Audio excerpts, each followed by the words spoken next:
Hello, everybody. I'm JD Black, and I'm joined today by Elias Gerald. Elias, how's life treating you today?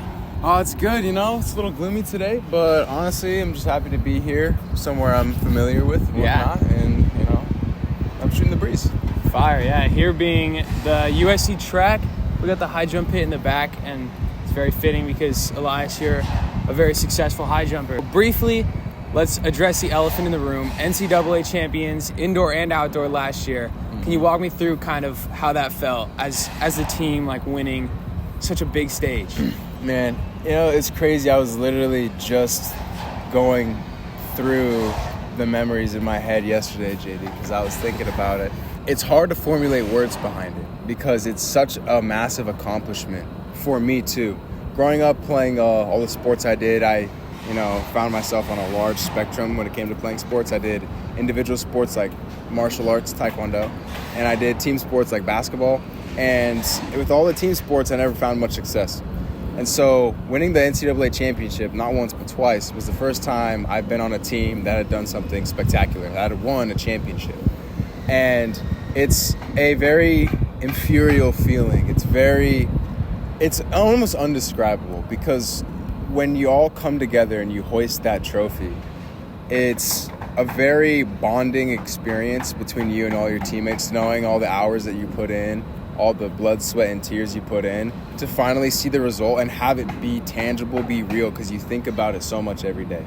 It's an indescribable feeling, honestly. Yeah. I mean, I can't even imagine. Because in high school, you were mentioning the other sports you played, and you were on teams where you were by far the best athlete there. What's it like to be on a team where you're surrounded by other elite athletes that are performing at the same level? It's honestly stunning to see how much athletic prowess there can exist within a singular team. Literally on our way here, we passed by 2 NCAA champions that are on the track team. That's incredible. When I first got here as a freshman, I felt amazing. I was like, I'm a great athlete. I'm where I belong. And I was coming off of 1 indoor high jump national title, 4 state championships, 2 in the high jump, 2 in the long jump. And I was feeling like the man, And I get out here, and it turns out you are the most average person on the track team when you're walking in with multiple titles, multiple championships. Yeah. It took me by surprise. I was like, wow, I'm really chump change now. Wow. I went from being the best to being just there. And that's the massive shift that a lot of people don't recognize when it comes to playing at the next level.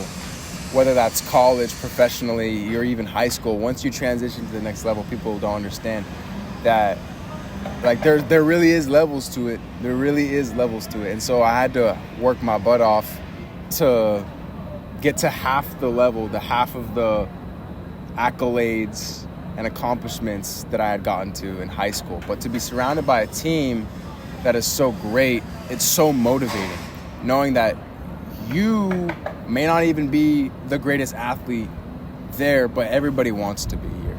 Everybody wants to be the best here. I mean, you talk about your chump change, but you had 8 top 3 showings last year.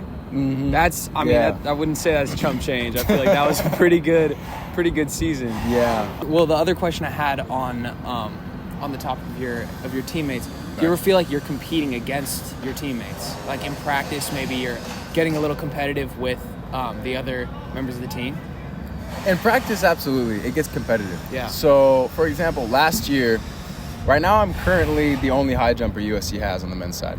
But in previous years, I've shared that ability with multiple people. So last year, we had a teammate named Brady who also was an All-American high jumper. And on jump days, we would compete against each other meet style sometimes. My coach would try to foster a place of competition where it pushes each other to perform at their best level consistently, because you want to practice how you play. So all the time, you'll see over here on the backstretch all the time. Yeah. You'll see the sprinters going at it, getting chippy, poking at each other, trying to get each other fired up. And that's a part of the culture here at USC, but also the winning culture. And that's why I think we win. It's because we foster environments of competitiveness during practice. And so when we get to the national level, the conference level, it's nothing that we haven't already seen on a day-to-day basis. Yeah. I mean, our sprint team is incredible. We got second place in the 4x1, top 5 in the 4x4. Our sprint team is insanely deep. Yeah. So every day these guys are out here practicing with the best in the NCAA. They're just wearing the same uniforms. Yeah. You mentioned getting chippy, and you used that word earlier when we were talking about the dual meet between USC and UCLA. That's right. So do you have a specific meet that you look forward to each year that kind of stands out? Ooh, see, you got to mention the dual meet as one of them, because the environment of the dual meet is unlike any other. It's you versus one other team, and that's the only meet of the year where you get to experience that. It's truly a one-on-one, a dog fight of a meet. We like to say, if it's wearing blue, kill it. So it gets really fun. It's always at a home field, whether that's USC's field or UCLA's field. So it can get really passionate from fans. It can get really passionate from parents, and it especially gets really passionate from the team as well. That, to me, you always got to look forward to, because that kind of proves like who runs LA. And normally USC and UCLA are big front-runner teams in the NCAA. So that's a big statement going into conference, because the dual meet is right before conference. Yeah. It's a big statement going into conference who has the momentum. So that's always a meet you want to look forward to. And, of course, you got to look forward to nationals when the entire NCAA gets together. That's what it's all about.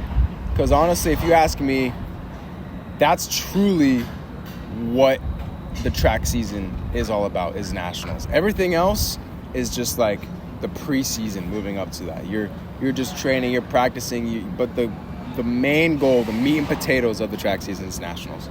And every year that's what makes, I think, my season worth it.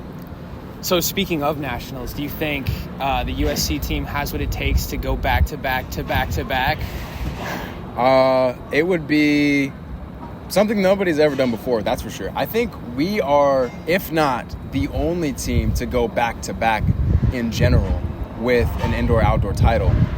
But to go back to back twice, man, that takes an insanely big effort, because as we're winning, other teams are only getting hungrier. They're wanting to beat us. They know that we're on top, and the one thing you want to do when you're second is to take out first place. For sure. So what we got to be aware of is the competition.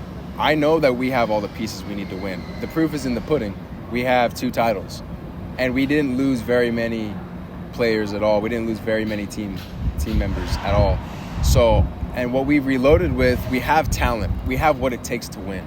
But we have to go out with the mentality that we are the kings and that they're the ones trying to dethrone us. And if we do that, I believe that it is very well possible that we can go back to back to back to back. It's not ridiculous to say that. I'm getting excited to just watch it, honestly. So, switching gears completely here, for our astute viewers, you can probably tell that Elias here is a pretty attractive gentleman. And you've used that to your advantage with modeling. Yeah. Can you speak a little bit about how, taking care of your athleticism as well as taking care of your physical appearance kind of go hand in hand? I'm sure a lot of the discipline is the same between the two. Absolutely. The number one thing that I would say I would do, that I would emphasize for the viewers here to foster, good performance in all aspects of life, is a good diet.